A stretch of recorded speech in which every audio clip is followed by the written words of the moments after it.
ہمارا جو ادارہ ہے فورم فور ڈگنیٹی انیشیٹوز کے نام سے، ہم وقتاً فوقتاً آپ کے پاس آتے رہتے ہیں مختلف مسائل کے اوپر بات کرنے کے لیے، ڈسکشنز کرنے کے لیے، پریس کانفرنس ہولڈ کرنے کے لیے۔ تو فورم فور ڈگنیٹی انیشیٹوز، جس کو آپ FTA کے نام سے بھی جانتے ہیں، ایک NGO ہے جو کہ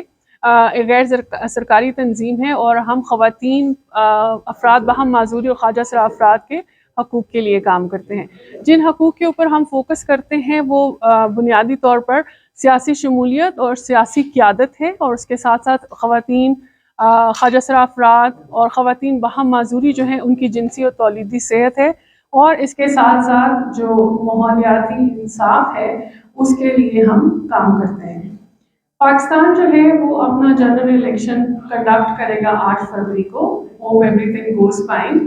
اور ہمارا جو مدعا ہے بحیثیت آرگنائزیشن وہ یہ ہے کہ اس الیکشن کے اندر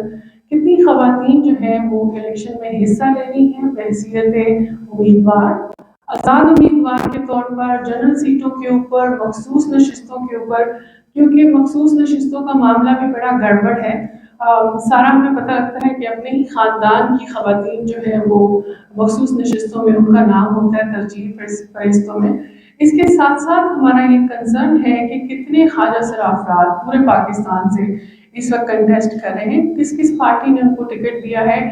خواتین باہم معذوری خاص طور پر اور افراد باہم معذوری عمومی طور پر کہاں کہاں سے، اور اگر وہ کنٹیسٹ کر رہے ہیں۔ اگر وہ سب کنٹیسٹ کر رہے ہیں تو اس میں بڑے امپورٹنٹ اسٹیک ہولڈر ہیں، جس میں الیکشن کمیشن آف پاکستان سب سے بڑا اسٹیک ہولڈر ہے جس نے انتظامی امور کو دیکھنا ہے۔ اس کے ساتھ ساتھ جو سیاسی جماعتیں ہیں وہ کتنی ایکٹیو ہیں، کیا وہ انہوں نے اس چیز کو ریئلائز کیا ہے، خاص طور پر 2017 اور 2018 میں بل ترتیب باہم افراد معذوری کا قانون آیا، اور 2018 میں خواجہ سرا افراد کے تحفظ کا قانون آیا۔ ان دونوں قوانین میں دونوں کمیونٹیز کو right to vote, right to hold public office کا حق دیا گیا، اور اسٹیٹ نے اس کی ذمہ داری لی۔ تو کیونکہ ان قوانین کے بعد یہ دوسرا الیکشن ہے، تو ہم دیکھنا چاہتے ہیں کہ ریاست کتنی سنجیدہ تھی کہ اس کے اوپر عمل کرے، اور ان کو نہ صرف کہ جنرل سیٹوں کے اوپر انکریج کیا جائے بلکہ مخصوص نشستوں پر بھی ترجیح دی جائے۔ تو اسی لیے آج ہم آپ کے پاس آئے ہیں، اور ہمارے پاس ایک چارٹر آف ڈیمانڈ ہے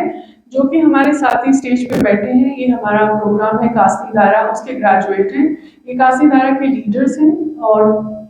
یہ آپ سے اپنا اپنا چارٹر آف ڈیمانڈ پیش کریں گے۔ چارٹر آف ڈیمانڈ جو ہے وہ سیاسی جماعتوں کے لیے ہے، الیکشن کمیشن آف پاکستان کے لیے ہے، میڈیا کے لیے ہے، اور ہمارے سول سوسائٹی کے جو دوست ہیں کہ ہم سب کا کیا کیا ریسپیکٹو رول ہے اور کیا کیا ہماری توقعات ہیں۔ تو میں سب سے پہلے دعوت دوں گی ابیش بشارت کو کہ وہ خواجہ سرا کمیونٹی کی نمائندگی کرتے ہوئے اپنا چارٹر آف ڈیمانڈ کا حصہ آپ کے ساتھ شیئر کریں۔ ڈیمانڈس ہیں جو کہ ہم لوگ پولیٹیکل پارٹیز سے، آپ سب لوگ جانتے ہیں الیکشنز ہونے والے ہیں، تو ہم لوگ ڈیمانڈ کرنا چاہتے ہیں کہ ان کی جتنے بھی پارٹیز میں مینیفیسٹوز ہیں، ان کی جتنی بھی پالیسیز ہوتی ہیں وہ جینڈر سینسٹیو ہونی چاہیے ہیں، اس میں نان ڈسکریمنیٹو پالیسیز ہونی چاہیے ہیں جینڈر ایکویلٹی کو لے کر، مطلب کہ جو پالیسیز ان لوگوں نے میلز کے لیے بنائی ہیں، اور اسپیشلی وہ اپنی پارٹیز میں جو ہے وہ اینٹی ہراسمنٹ پالیسی ضرور ایڈ کریں، کیونکہ ہماری جتنی بھی پارٹیز ہیں اس میں ابھی خواتین کی شمولیت، خواجہ سراؤں کی شمولیت جو ہے وہ بڑھنے لگ گئی ہے۔ تو جب تک ان کے پارٹیز میں کیا کہتے ہیں اینٹی ہراسمنٹ پالیسیز نہیں ہوں گی، تب تک ان کو سیف اور ہیلدی انوائرمنٹ نہیں پرووائڈ کیا جا سکتا۔ اس کے علاوہ ان کے جو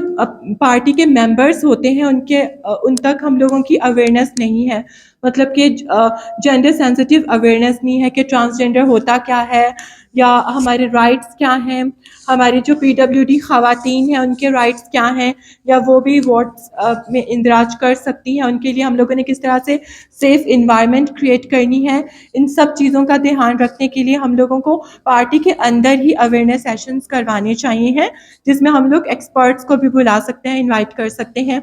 اس کے علاوہ ہم لوگ انکلوڈ کر سکتے ہیں ٹرانسجینڈر کمیونٹی کو PWID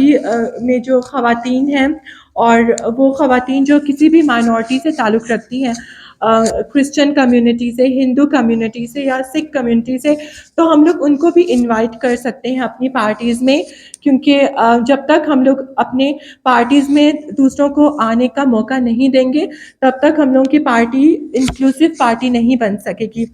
سو ہم لوگوں کو ان چیزوں کا خیال رکھنا ہے. اب میں اپنا مائک جو ہے وہ اپنی ساتھی کو دیتی ہوں, ان کی بھی کچھ ڈیمانڈس ہیں. السلام علیکم, میرے نام سید ابراہیم ہے, میں ایک ٹرانس ایکٹیوسٹ ہوں. آج ریپرزینٹیو آف ٹرانسجینڈر کے لیے آیا ہوں.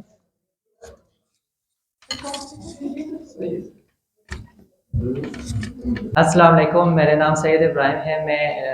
ایک ٹرانسجینڈر ایکٹیوسٹ ہوں اور آج ریپرزینٹیو آف ٹرانسجینڈر کے لیے آیا ہوں. اور ہماری جو پانچواں ڈیمانڈ ہے کہ صحت کے پالیسی میں جامع بنانا چاہیے اور پاکستہ افراد کے مخصوص جو ضروریات ہیں صحت کے لیے اس کو فراہم کیجیے. اور حفظان صحت کو یہ درخواست ہے کہ ہمارے جو ضروریات ہے صحت کے حوالے سے یا ڈاکٹرز کے اگر سینٹیسائز نہیں ہے, اگر وہ آگاہ نہیں ہے صحت کے حوالے سے, کیونکہ ایک پاکستہ کے لیے بہت سخت ہے. جو ڈاکٹر کے پاس جاتے ہیں ڈاکٹر خود بھی بتانے کہ ٹرانسجینڈر کا کیا مسئلہ ہے اور اس کا وجود کیا ہے اور اس کو ہم کس طرح اپنانا چاہیے. تو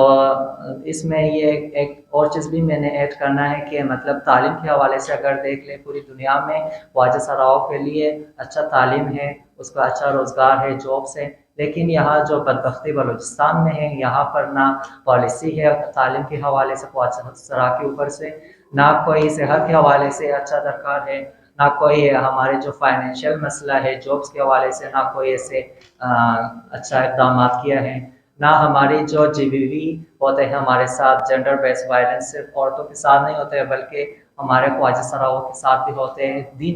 ہر دن ہم وائلنس فیس کرتے ہیں لیکن کوئی بھی اس میں عمل درآمد نہیں ہوتے. جیسے کہ ہمارے بہت سارے ٹرانسجینڈر اسی میں قتل ہوئی, اس کے فائرنگ ہو گئی, اس کے اوپر چاقو مارا, اور بہت سارے ایسے مینٹلٹی بھی مطلب آتی ہیں, لوگ اس کو ہریسمنٹ کرتے مینٹل طور پر, اس کو ٹارچر دیتے یا فیملی کی طرف سے یا معاشرہ اس کو ٹارچر دیتی. یہ سب ہمارے پرابلمس ہیں اور ہماری ڈیمانڈس یہ کہ جو بھی پولیٹیکل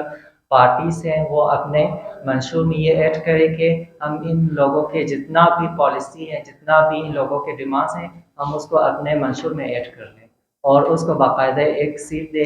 اگر اس میں پارٹی میں ایڈ نہیں کر سکتے اس میں پارلیمنٹ میں ایک ریزرو سیٹ تو دے, وہ اپنے حقوق کے لیے بات کر سکے.